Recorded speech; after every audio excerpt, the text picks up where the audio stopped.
Welcome to Byte-Sized Tech, where we blend casual conversations with insightful discussions on the latest in technology and gadgets. You ready to dive into some AI craziness today? Always ready for some AI craziness. It feels like every time I refresh my feed, I know. there's some new breakthrough or development. Yeah. It's wild. It's been a whirlwind lately. The AI landscape is evolving at an incredible pace. It's almost hard to keep up with all the new models and features constantly dropping.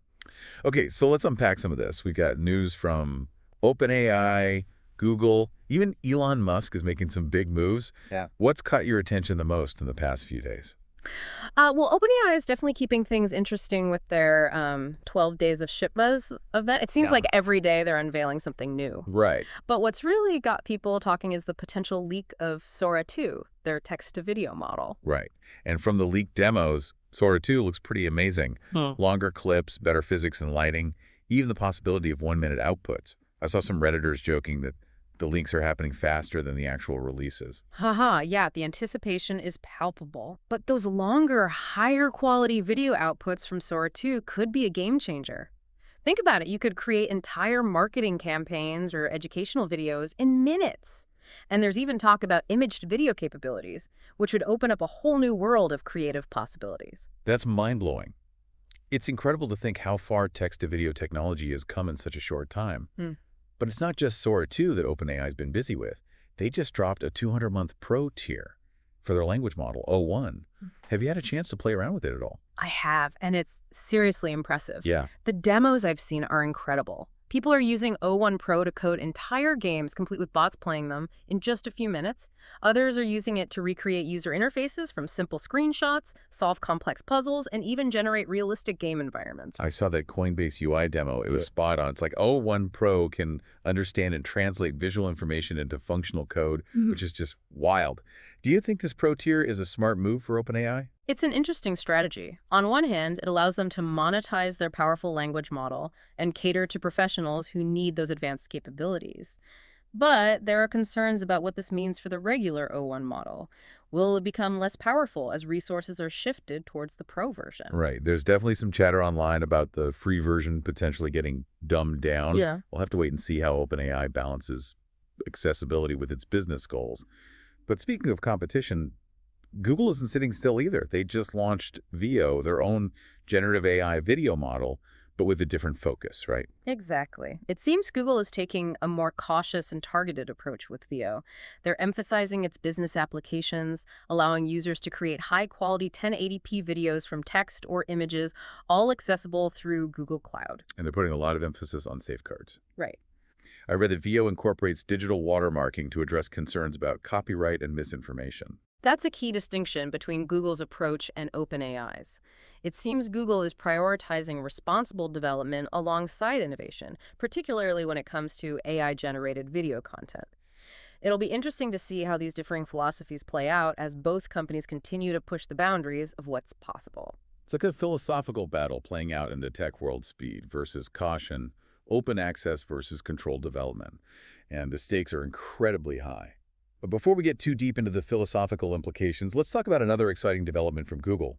They've also released Gemini X 1206, and it's being touted as a free alternative to O1 Pro. It's true.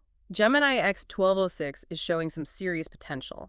It's achieving similar feats in coding and problem solving, even creating a fully functional game from a single prompt in one demo. And its math capabilities are apparently pretty impressive too. I feel like we're witnessing a full-blown AI arms race. OpenAI drops a Pro tier, Google counters with a free alternative. It's incredible how fast things are moving. What do you think all this intense competition means for the future of AI development? It's definitely accelerating the pace of innovation, which is exciting. We're seeing new models and capabilities emerge at a dizzying rate. But the key question is, will the benefits of this rapid progress trickle down to everyday users? That's a great point. Right now, it feels like a lot of these advancements are targeted at developers and businesses. Will we see AI tools becoming more accessible and user-friendly for the average person? Or will this become a landscape dominated by big tech companies with massive resources? That's a question that remains to be answered. But there's another player entering the arena who might have something to say about it: Elon Musk and his XAI company. Of course, we can't forget about Elon. He's always got something up his sleeve. What's XAI been up to lately? Well, they're making a major investment in computing power. They're expanding their Colossus supercomputer facility in Memphis with plans to add 1 million GPUs. 1 million GPUs. Yeah. It's a lot of GPUs. What are they planning to do with all that processing power? Create a sentient AI that can write Shakespearean sonnets while simultaneously solving climate change. Haha. Well, maybe not that specifically, but it does suggest that XAI is aiming for some pretty ambitious breakthroughs. With that level of computational power, they could potentially train AI models on a scale we haven't seen before. So what are the implications of all this? What kind of AI breakthroughs could this massive computing power enable?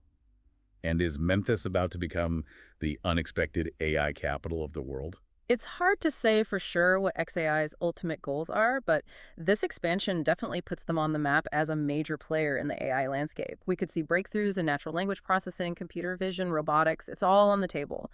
And as for Memphis, well, it certainly wouldn't be the first time a city has become a tech hub seemingly out of nowhere. It's exciting to think about what the future holds with all these powerful players pushing the boundaries of AI. But with all the focus on OpenAI, Google, and XAI, it feels like Apple's been a little quiet lately. Are they even in this AI race? They're definitely in the race, just taking their time. Remember, Apple is known for its measured approach to new technology. They don't jump on trends just for the sake of it. They prioritize user experience and seamless integration. So while everyone else is busy dropping new models and features left and right, Apple is carefully crafting their AI strategy, making sure everything works flawlessly before releasing it to the world. That's the Apple way. And while they might not be making as much noise as the others, they have a massive user base, and their integration of AI into existing products could have a significant impact on how millions of people interact with technology on a daily basis. Okay, so Apple's playing the long game. But I'm curious, what kind of AI features are they actually working on? Are we talking self-aware iPhones or something? Well, not quite self-aware yet, Mm. but iOS 18.2 is expected to drop this week, and it's finally bringing a suite of AI features to iPhones. Think visual intelligence for smarter image recognition, natural language search, image generation capabilities, ChatGPT integration with Siri, and even customizable emojis. Okay, that actually sounds pretty cool, especially that ChatGPT Siri integration. Imagine having a super-powered assistant right in your pocket. But I gotta say, their pace feels a little, well, slow compared to the rapid-fire releases from OpenAI and Google. Any insights into why they seem to be taking a more cautious approach? Well, Apple has always been deliberate in its product development. They prioritize user experience and seamless integration, which often means taking a more measured approach. They want to make sure that when they release something, it just works right out of the box. So less about grabbing headlines and more about ensuring a smooth and intuitive experience for their users. Precisely. And while their pace might seem slower, they are undeniably a force to be reckoned with in the tech world. Remember, Apple has a massive user base, and their integration of AI into existing products could have a significant impact on how we interact with technology on a daily basis. Okay, I get it. It's a trade-off, speed versus polish. But it makes me wonder, with all these different approaches to AI development, what does the future hold? Is it going to be a free-for-all with companies constantly one-upping each other, or will we see a more collaborative approach emerge? That's the million-dollar question, isn't it? And unfortunately, I don't have a crystal ball. But one thing's for sure, the AI landscape is incredibly dynamic right now. We're witnessing an explosion of innovation with new breakthroughs happening almost daily. It's an exciting time to be following these developments, but it's also crucial to stay informed and engaged because the decisions being made today will shape the future of AI and its impact on our lives. Well said. And I think that's a perfect place to wrap up part one of our AI deep dive. We've covered a lot of ground, from OpenAI's rapid-fire releases to Google's emphasis on safeguards and Apple's more measured approach. But we're not done yet. That's right. In part two, we'll dive deeper into Apple's new AI features, explore some fascinating developments in battery technology, and take a closer look at how AI is reshaping the world of work. So stay tuned because we've got a lot more to unpack. Welcome back to Byte-Sized Tech. I'm eager to dig into some of the topics we touched on earlier, especially Apple's new AI features dropping with iOS 18.2. Yeah, you mentioned visual intelligence, natural language search, and even ChatGPT integrated with Siri. It sounds like they're packing a lot into this update. They are. Visual intelligence is particularly interesting. It's designed to make iPhones much smarter about how they see and interpret images. Okay. Think improved photo tagging, object identification, even understanding the context of a scene. So maybe my phone will finally stop tagging my cat as a small furry mammal Hmm. and actually recognize it as, well, a cat. Yeah. But seriously, the potential applications for that kind of visual understanding are huge, Yeah, right? absolutely. Imagine using your phone to identify plants, translate signs in real time, or even get detailed information about landmarks just by pointing your camera at them. The possibilities are pretty mind-blowing. It sounds like visual intelligence could be a game changer for accessibility, too. Think about people with visual impairments being able to use their phones to navigate the world more easily. That's a great point. AI has the potential to make technology more inclusive and empowering for everyone. And it's not just about visual understanding. Apple's also integrating natural language search into iOS 18.2. So instead of typing specific keywords, you'll be able to search using conversational language, like you're talking to a real person. So I could ask my phone, find me that funny video of the cat playing the piano, and it would actually understand what I meant. No more messing around with specific keywords or filters. Exactly. It's all about making interactions with your device more intuitive and natural. And speaking of natural interactions, they're also adding a feature called Image Playground, which lets you generate images right on your iPhone. Wait, so like a mini DALL-E or Mid-Journey right in my pocket? Will I be able to create masterpieces on the go? Haha, well, maybe not masterpieces, but it's definitely a fun and creative tool. It probably won't be as sophisticated as those standalone image generators, but it's exciting to see that kind of functionality becoming more accessible. I can already picture myself using it to create custom memes and funny images to share with friends. But out of all the new features, the one I'm most curious about is the ChatGPT integration with Siri. What can you tell me about that? It's one of the more ambitious additions to iOS 18.2. Imagine having access to ChatGPT's vast knowledge base and language processing capabilities right through Siri. You could ask complex questions, get summaries of articles, even brainstorm ideas, all through voice commands. That sounds like it could seriously level up Siri's capabilities. It would be like having a super smart research assistant with you at all times. But I got to ask, why do you think Apple is taking a more measured approach to rolling out AI compared to, say, OpenAI? Well, Apple has always been very deliberate in its product development. They want to ensure that new features are seamlessly integrated into the existing ecosystem and that the user experience is top-notch. It's less about being first to market and more about getting it right. Makes sense. They're not just chasing headlines, they're trying to create a cohesive and user-friendly experience. But while Apple is taking its time, other companies are pushing ahead with some fascinating hardware advancements. You mentioned earlier that we'd be talking about battery technology. Yes, remember sodium-ion batteries? Yeah. They've been talked about as a potential alternative to lithium-ion batteries for a while now. Vaguely.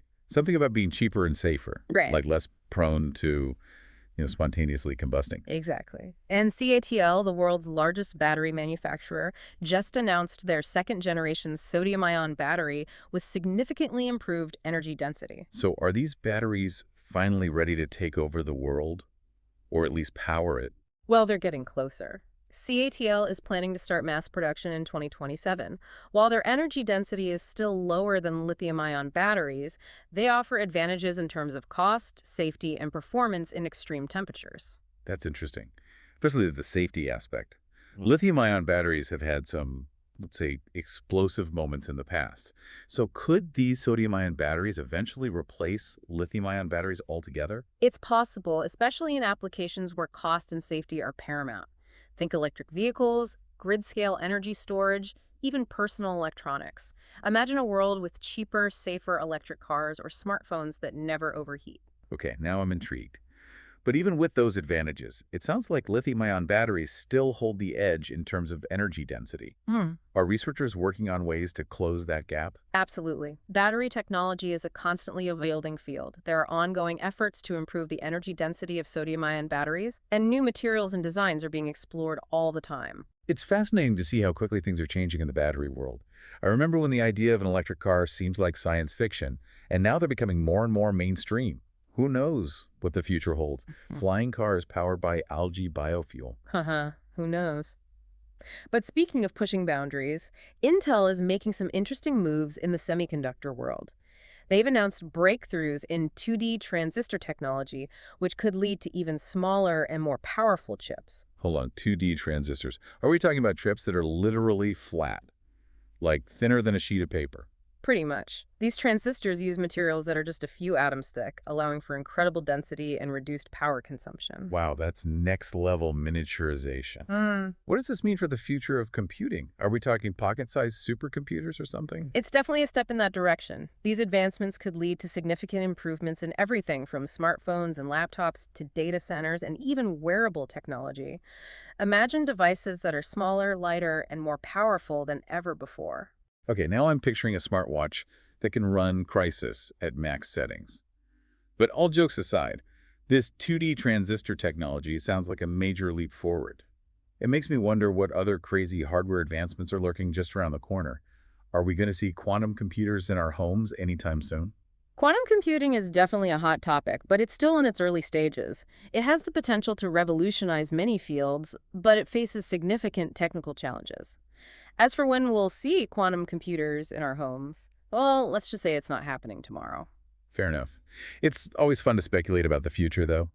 But before we get too carried away with futuristic fantasies, let's bring things back down to earth and talk about a piece of news that's causing quite a stir in the tech world, the potential TikTok ban in the U.S. Ah, yes, the TikTok saga continues. A federal appeals court recently upheld a ruling that allows the U.S. government to ban the app over national security concerns. I remember when this first started making headlines. But it's still hard to believe that TikTok, an app that's so popular, especially among younger generations, could actually be banned. What are the specific concerns that are driving this potential ban? The ruling is based on the argument that TikTok's Chinese ownership poses a risk to U.S. user data and could potentially be used for surveillance or propaganda purposes. So it's essentially a clash between data privacy, national security, and the freedom of a social media platform to operate. It's a pretty complex situation with a lot of different perspectives. It is, and the potential ban has sparked a lot of debate and controversy. TikTok argues that the security fears are overblown and speculative.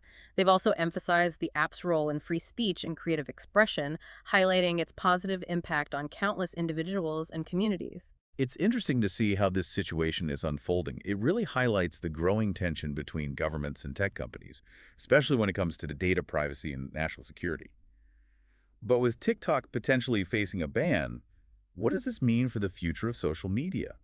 Will we see more fragmentation and regional restrictions on platforms? That's a great question, and it's hard to predict what the long-term consequences will be. This case could set a precedent for how governments around the world regulate and interact with social media platforms. It's definitely something to keep an eye on. Agreed. It feels like we're entering a new era of digital governance, and the lines are still being drawn. But before we get too deep into the geopolitical implications, let's shift gears and talk about a fascinating trend that's reshaping how businesses operate: intelligence arbitrage. Okay, I'm intrigued. Intelligence arbitrage sounds like something out of a science fiction novel. What exactly does it mean? It might sound futuristic, but it's very much a reality in today's business world. Essentially, it refers to the separation of intelligence from service delivery. Think about it this way: traditionally, businesses relied on human intelligence for tasks like customer support, data analysis, or even decision-making. But with the advancements in AI, we're seeing a shift where AI is taking over the intelligence part while humans focus on other aspects of service delivery. So it's not about replacing humans with AI, but rather about finding the optimal balance between the two, right? Using AI to augment human capabilities and free up people to focus on more complex or creative tasks. Exactly.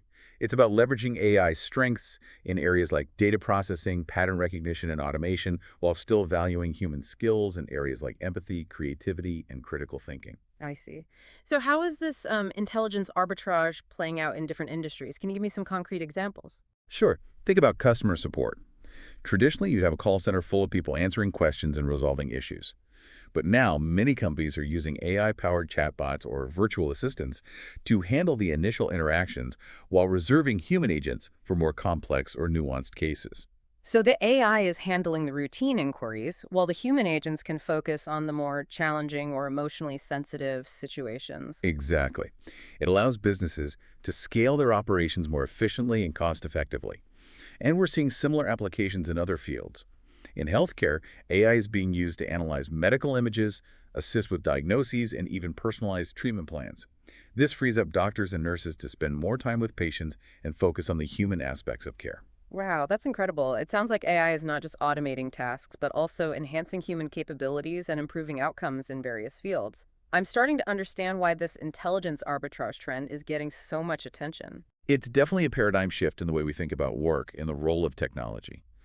But with all these changes happening so rapidly, it can be hard to keep up. That's why we're here to help you navigate the complexities of the tech world and understand the potential impact on your life. Well said. It's crucial to stay informed and engaged because these advancements are shaping the world around us, whether we realize it or not. And sometimes, the best way to understand these complex topics is through real-world examples and personal stories. Speaking of which, did you hear about the person who used ChatGPT to win more money in a legal challenge against an airline? Wait, what? They use ChatGPT, the AI chatbot, to fight a legal battle. That sounds crazy. I know, right? But it actually happened. They even shared their process online, explaining how they used ChatGPT to analyze legal documents, research case law, and even draft arguments. So do they actually win? Like, did a judge rule in their favor based on arguments crafted by an AI? Yes. It seems that AI's legal prowess was enough to secure a more favorable outcome. And this case has sparked a lot of discussion about the role of AI in the legal system. I can imagine. It raises some pretty big questions. Is this a democratizing force, making legal expertise more accessible to everyone? Or does it pose a risk to the legal profession itself? Those are exactly the kind of questions people are grappling with right now, and there are no easy answers. But one thing's for sure. The intersection of AI and law is going to be an interesting area to watch in the coming years. It definitely feels like uncharted territory. But with AI becoming more sophisticated, we're bound to see it popping up in unexpected places, challenging traditional norms and pushing us to rethink how we approach various aspects of life. Absolutely, and that's what makes this whole field so fascinating. It's a wild ride for sure. But before we get too carried away, I think it's time to wrap up part 2 of our AI deep dive. We've covered a lot of ground, from Apple's new AI features and the potential of sodium-ion batteries to the evolving landscape of social media and the intriguing trend of intelligence arbitrage. It's been quite a journey. But we're not done yet. In part 3, we'll explore the impact of AI on coding and software development, delve into the latest news from Elon Musk's XAI, and wrap up our discussion with some final thoughts on the future of AI. So stay tuned for more tech insights and thought-provoking discussions. Welcome back to Byte-Sized Tech. We've been on quite the AI journey today, exploring everything from new models and features to ethical considerations and the impact on various industries. It's been a whirlwind of information. But before we wrap up our deep dive, there are a couple more topics I'd like to touch on. Okay. Especially the growing role of AI in programming and software development. Oh, yeah. Well, I've been hearing a lot about AI-powered coding tools like GitHub Copilot and ChatGPT becoming more sophisticated. Right? Some developers are embracing them while others seem a bit wary. It feels like a modern-day version of the robots taking our jobs debate. It's certainly a hot topic. And it's understandable why some developers might be concerned, but I think it's more nuanced than a simple humans versus AI scenario.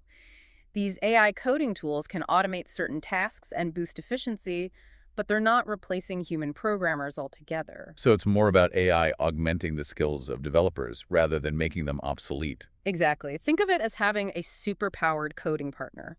AI can help with things like code completion, bug detection, and even generating boilerplate code, freeing up human developers to focus on the more creative and complex aspects of software development. That makes sense.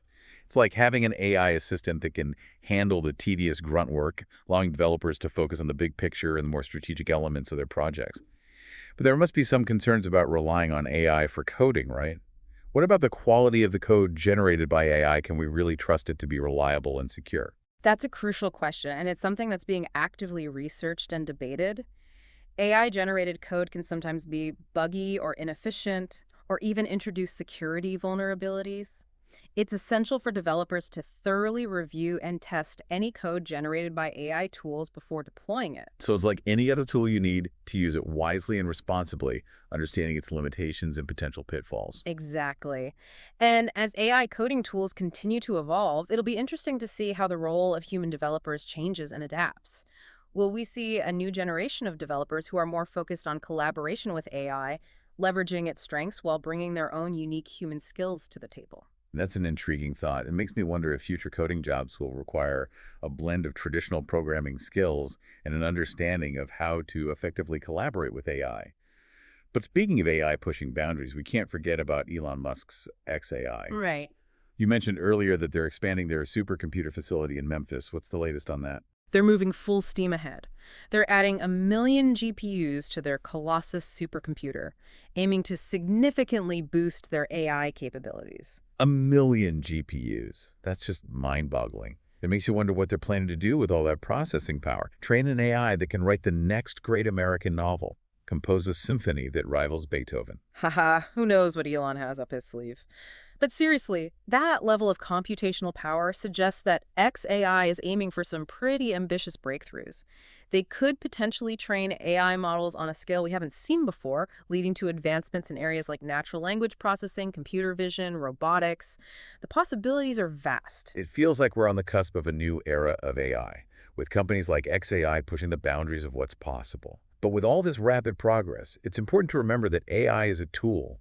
And like any tool, it can be used for good or for bad. It's up to us, as a society, to ensure that AI is developed and used ethically and responsibly. I couldn't agree more. As we've discussed throughout this episode, there are important ethical considerations to keep in mind as AI becomes more powerful and pervasive. We need to have open and honest conversations about data privacy, algorithmic bias, and the potential impact on employment and society as a whole. It's a lot to think about, but I think it's crucial that we engage with these issues and make sure that AI is used to benefit humanity, not harm it.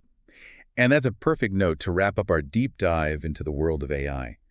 We've covered a lot of ground today, from groundbreaking new models and features to the ethical challenges and the potential impact on various aspects of our lives. It's been quite a journey, and I hope our listeners have gained a better understanding of this rapidly evolving landscape. I'm sure they have.